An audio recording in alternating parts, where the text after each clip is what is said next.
And if you're hitting the highway for a summer getaway, you don't want to also hit a deer. Since the Minnesota DNR estimates about 1 million of them live in Minnesota, it increases the risk of a car versus deer crash. To prevent collisions, a University of Minnesota Rochester professor is studying the problem. KIMT News 3's Saral Khare is learning how to prevent those crashes and why so many deer are hanging out by the side of the road.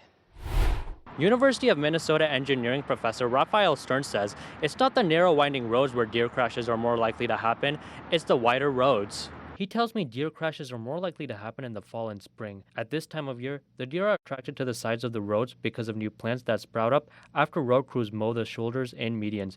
Stern's advice is simple: slow down. Also be able to react faster and then slow faster, meaning that if you do hit the deer, you might be able to avoid the collision, but if you do hit the deer, that's going to happen at a lower speed and less likely to cause severe damage to your car, less likely to cause an injury inside the car. He says the most deer crashes in southeastern Minnesota happen around Rochester highways down to the I-90 corridor. If the worst happens and you end up hitting a deer, Stern says, think about safety if you have to leave your vehicle. That's when you have to be real careful because now you're standing on an active highway.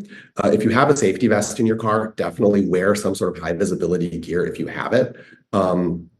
And be really careful. The Minnesota Department of Public Safety says around 1,300 deer crashes are reported statewide each year. Reporting from Rochester, I'm Saral, KIMT News 3.